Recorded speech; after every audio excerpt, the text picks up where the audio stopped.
Hello, Jeff Grimshaw with you, BNN Sports Report. With us is Jeff, the sports doctor. Yes, hello. And we have Dennis D.A. DellAngelo, and he is formerly of Voice on Sports, WBTN. Yep. Welcome, Dennis. Hi, Jeff. How are you guys doing tonight? We're doing great. We have a lot to talk about. We have a lot to talk about tonight. We're going to start with Major League Baseball, talk about some of the rule changes that either are or are not happening, and a lot of pushback from the Major League Players Association. We're talking about a little college hoops, update you on that fight that happened, and plus one of the most surprising sports teams in America, right from this area, right, Jeff? That's correct. Okay, Jeff will let you in on that. Then we're going to get solicit opinion on some of these rule changes, and then we will talk about, again, another remarkable local sports story, and hopefully we'll get through this. Okay, before we start, we are sponsored by the AWAA. That is the American Wiffle Ball Association of America. Begins play April 25th right here in Bennington at Stark Street Playground. Jeff, you're going to play. I think so. Yeah, Dennis, you're going to play. I'm playing again. Yeah. Okay, we all play on the Ankle Biters. And by the way, we have a new player on the Ankle Biters. His name is Garrett Engelhardt, former Major League prospect. He happens to be my nephew. He is a chef in training at the Culinary Institute of America, and the guy has pretty good stuff. So I think we're going to be in good shape, and he can hit the ball. I'm trying to get Rob Raffone also. Rob Raffone will also be playing, and a couple of other people. Okay, let's start with Major League Baseball. Since we're playing wiffle ball, well, let's go up to Major League Baseball. We are in the heat of in the thick of grapefruit season. Jeff or Dennis, any observations you've seen on any of the area teams? I haven't seen too much. I've checked out a couple of games. Of course, right now they're doing a lot of split squads and whatnot. So it looks like early on, I saw the Mets the other day. They won. Yankees have been winning a little bit, and the Sox have been losing a little bit. But for now, but it's all early. Have you seen any of our prospects play that we talked about last week? I have not yet. They were not in the lineup when I was watching. Okay, Dennis, any observations on Grapefruit League? The young ball players that the Yankees have, for instance, are looking very well, very well. Gleyber Torres, I don't know how he's been doing. He's the shortstop of the future there. Really? Oh, I haven't seen him yet, but I've been watching other players, and they've been doing quite well. And the Mets, I haven't watched as much because I'm not a Met fan. Let's go, Mets go. But, big Mets fan. The man who wants to retire from third base, what's his name? David Wright. David Wright. I honestly think he should retire. He's got a lot of injuries, and he can't throw as good anymore, can't run as good. I mean, the guy's a great guy, don't get me wrong, but I think he's had his time and put one of the younger guys there. All right, well, baseball is all about change. It's always changing. Well, it's not really. It's stagnant. But they're putting in some rules to move baseball along. Okay, and we'll just go through it, and we'll see how everyone feels about it. Okay, no more four-pitch intentional walk. They get the signal, from the dugout, and the guy goes to first base. Dennis, any feelings on that? I don't like it. Why? Okay, I just don't like it because, when they're pitching that four-pitch thing, sometimes they throw a wild pitch, and the guy could make it to first. A lot of things can happen, or another player might be able to hit the ball. This is just, it deadens the game, okay? It takes the excitement out of the game, and it takes the influence of the way the game should be played away from younger people, I think. Okay, Jeff, your thoughts? I'm not really against the change. It's okay, but I do like to see like a batter step over the plate a little bit and hit one that's not far enough outside, or the possibility of wild pitch. Some pitchers just cannot throw to a catcher outside the catcher's box. But we'll see how it goes. Okay, I'm kind of neutral on it, although I did read from a sports reporter on Facebook, a friend of mine. He says it takes the boo factor out. It's a big chance to boo when a team, when they throw those four pitches. So you take some boo out, and baseball fans, we like to boo, right? Oh yeah, I love it. Yeah. Okay, speaking of booing, visits to the mound, 30 seconds, hard 30 seconds. Now, Jeff, what are your thoughts? I've never visited a mound, but I think they probably can say what they need to say in 30 seconds. Okay, Dennis? No, and I'm against it. I think that they should do what they have to do. Not what if you're you have to go into it more, what you're talking about, and you look and you go, oh, 30 seconds, I have to leave. And you have to leave the pitcher. Or how do you know the pitcher doesn't want to add to it, or the ball players? 30 seconds is not enough time. Okay. You know that sometimes they do talk about, like, guys or gals in the front row, people they think are attractive. They do. I've talked to ball players. They do that. That's mostly in spring training where they have some fun like that. How am I on it? One, I'm a little bit, again, neutral on it. I think that they police themselves pretty darn well, and the umps are out there pretty fast telling them, guys, wrap it up and get out of there. It will allow for a hard 30-second spot that they now run, and while they go to the mound, let's boom, and when they come back, they'll be right back with action. So who knows? The next one, between inning breaks, they're going to be slashed by 20 seconds. Dennis? 20 seconds. It's a joke. Think about it. 20 seconds, does it matter? All right, 20 seconds to slash it off of there. I think they should leave it alone. It's going to carve 6 minutes off a game. Whoa, 6 minutes. No, I'm against it. All right, Jeff? Well, I was just curious how the advertisers were going to feel about that, losing 20 seconds of time. But it's nice to get right back to the game when they, when you go for the inning break and everything. It's kind of nice to get right back into it. Okay, from a television guy standpoint and a guy who monitors television commercials and promos and things like that, they're going to have to probably the last avail in a block is probably they'll go with, if it's a 2-minute break, they'll go 30, 30, 30, 15. So it'll give them a chance to run 15s. I don't think it'll be a big factor, but they'll lose a little bit of avail time. Television hates to do that. We'll see if there's any pushback down the road from television. What about if there are injuries and things like that, and someone has to be worked on for a while before they come back out? That isn't enough time. I think that's why I think they should leave it alone. That's why he's Dennis D.A. DellAngelo, everybody. All right. A few other rule changes are not, they're kind of stalled out. A lot of pushback from Major League Baseball. One of them is the strike zone change, which is supposed to have went from the top of the knees to the mid-level thorax, and they want to change it to they want to bring it up on the knees. It was from the bottom of the knees. That's getting pushed back. A pitch clock. They wanted to put a pitch clock in. How do you guys feel about a pitch clock? Right now, we're talking about too many clocks, I think. Yes, too many. I agree with Jeff. Too many clocks. Yeah. Well, there are no clocks in baseball. That's true. Now they're putting in too many. That's it. Right. What they should do is leave well enough alone. It's a nice sport to relax and enjoy. And if it takes 3 hours or 4 hours, so what? We're there to have a great time, and we enjoy it. Okay. Let me just ask you, okay, I'm going to get into this a little bit more. What did the 20-second clock do for basketball? What did the 25-second clock do for football?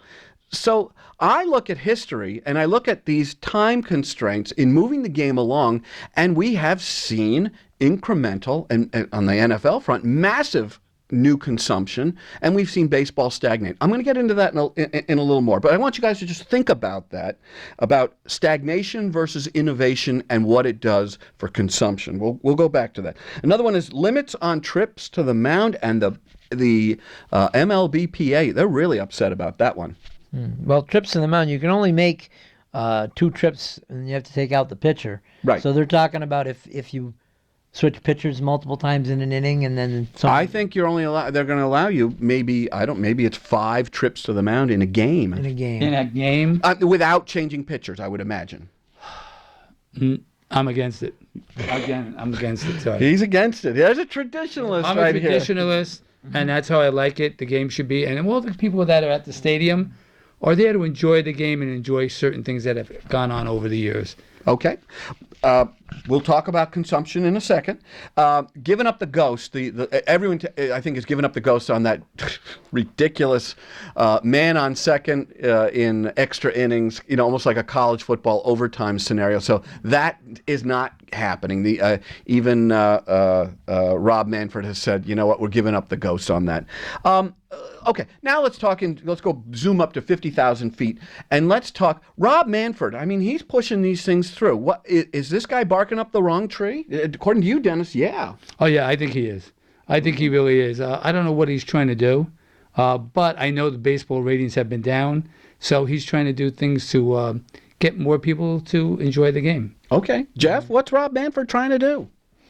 I think he's reacting to what people have said in the past about the length of game and things like that. But I think he should address more the starting times of games if he can, so that if they want to woo the younger viewers.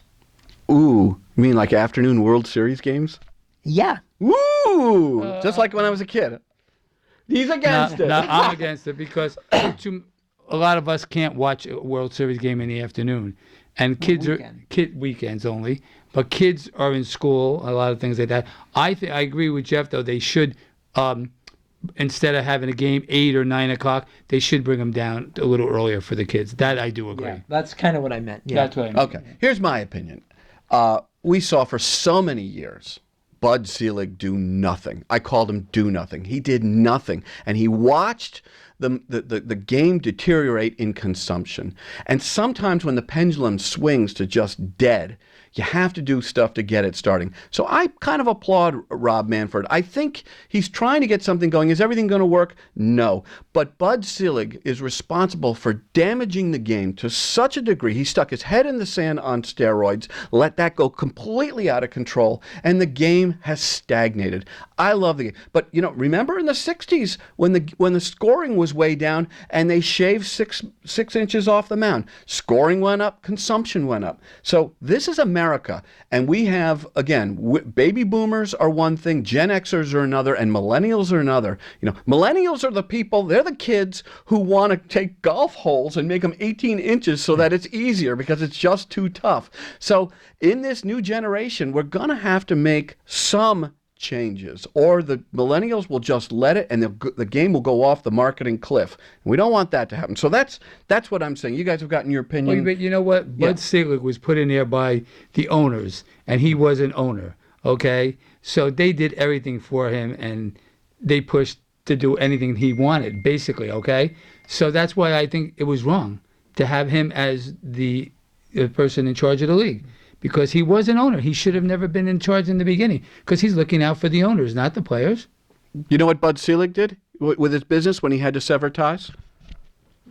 He let his daughter run the business. Does that sound familiar? I don't want to get political. Does that sound familiar? It does a little bit. Yeah, his daughter did run. That's right. I was going to say he just disassociated himself from his business. Right. Exactly. Right. Let his daughter run it.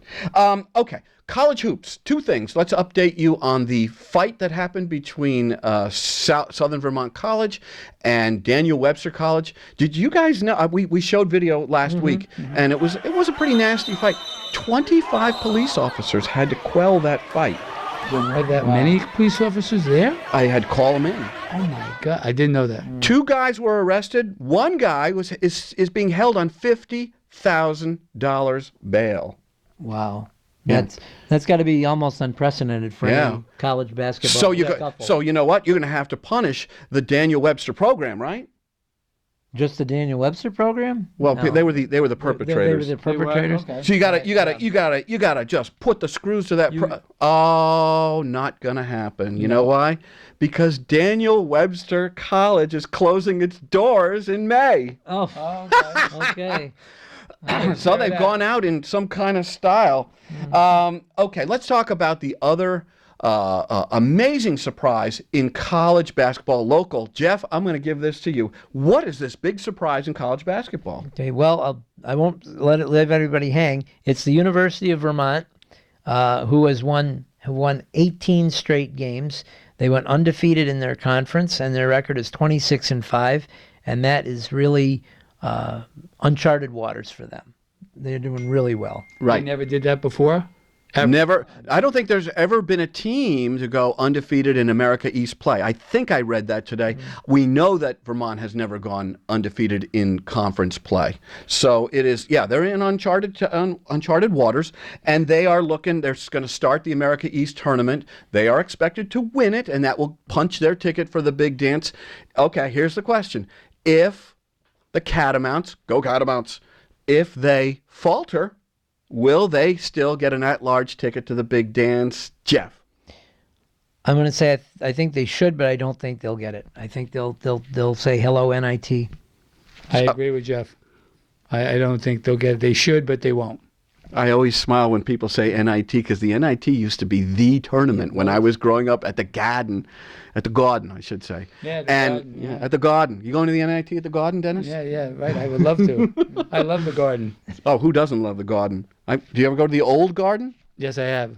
I saw one hockey game I at was the old born in Garden. the Bronx. Yeah, I was raised in Westchester. Okay. Last piece of business. Oh no, there's two more pieces of business. We saw something, extraordinary happen again. We talked about it last week. And Mount Anthony wrestling, they came home with their 29th straight. 29 straight. Dennis, we've talked about this with Jeff. That's the longest streak in high school sports, right? Of consecutive. That is unbelievable. That is unbelievable. I don't really keep up with it that much, but that is a long streak. Believe it or not, it is not the longest streak. I The knew you were gonna longest say streak that. is Carmel, Indiana, girls swim team. They just won their 31st. I contacted the Mount Anthony athletic director and the wrestling coach, who's Brian Kuhn and Tim Brown, respectively, and said, why don't we get these two teams together maybe later this spring? We're going to explore that and create here in Bennington a high school athletic excellence summit and bring these two teams together. I said, even let them play a ping pong tournament, see who really is the Right. best. Or they could do underwater wrestling. No, it probably wouldn't work between high school, but you know what? Let's scratch that. Okay, just some quick things. BBA boys hockey, they have started. They're starting the tournament here. BBA boys hoops and MAU boys hoops. They're going. Girls hockey, BBA. Yeah. No, it's still winless. 0-20, and they didn't make the tournament. So sorry girls. I think we have one more piece of business, don't we? I think so. What is it? Wait, we've been through everything. I thought we were talking about one more piece of business. For the school? No, for anything in sports. Oh, OJ. OJ! Dennis! Dennis just gave us some shocking news, and I'm Yep. surprised that isn't trending on Facebook. I don't know how it isn't trending. First of all, how'd you come to find out about it? I was watching Sports Channel, and he went in front of the judge. I don't know what happened, but after 9 years, he is eligible for parole on a 33-year prison sentence. 33-year rap. Okay. Yeah. So OJ has done 9 years. Apparently he has a model spotless model prisoner, and he's up for parole. I guess we'll be hearing the news on that shortly. I tell this to people. Do you know what OJ's real, obviously his football career. Do you know what, and of course the trial and everything. Do you know what his real claim to fame is? I won't say claim to fame. Anything that OJ might be responsible for that you might not really... Other than football? Yeah. Commercial?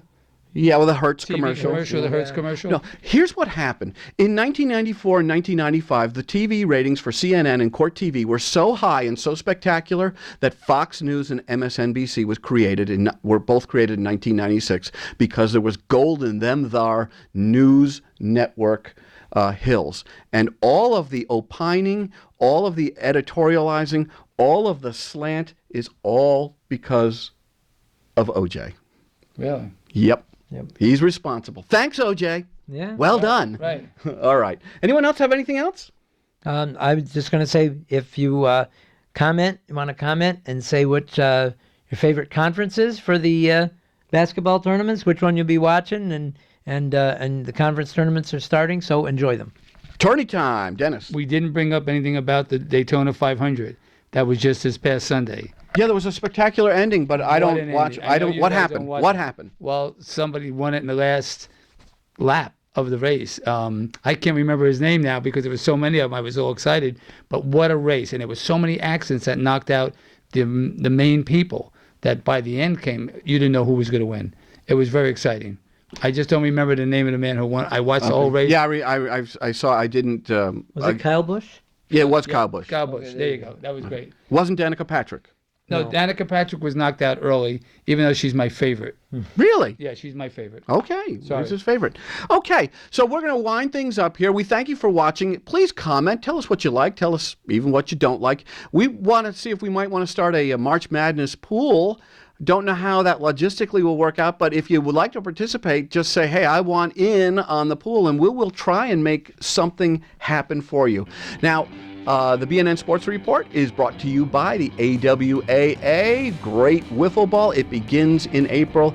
If you want to get involved, here's what you do. You email actually go to Facebook to AAW, I'm going to try that again, AWAA SWVT, Southwest Vermont. Or you can just write in AWAA Southwest Vermont and it'll get you there.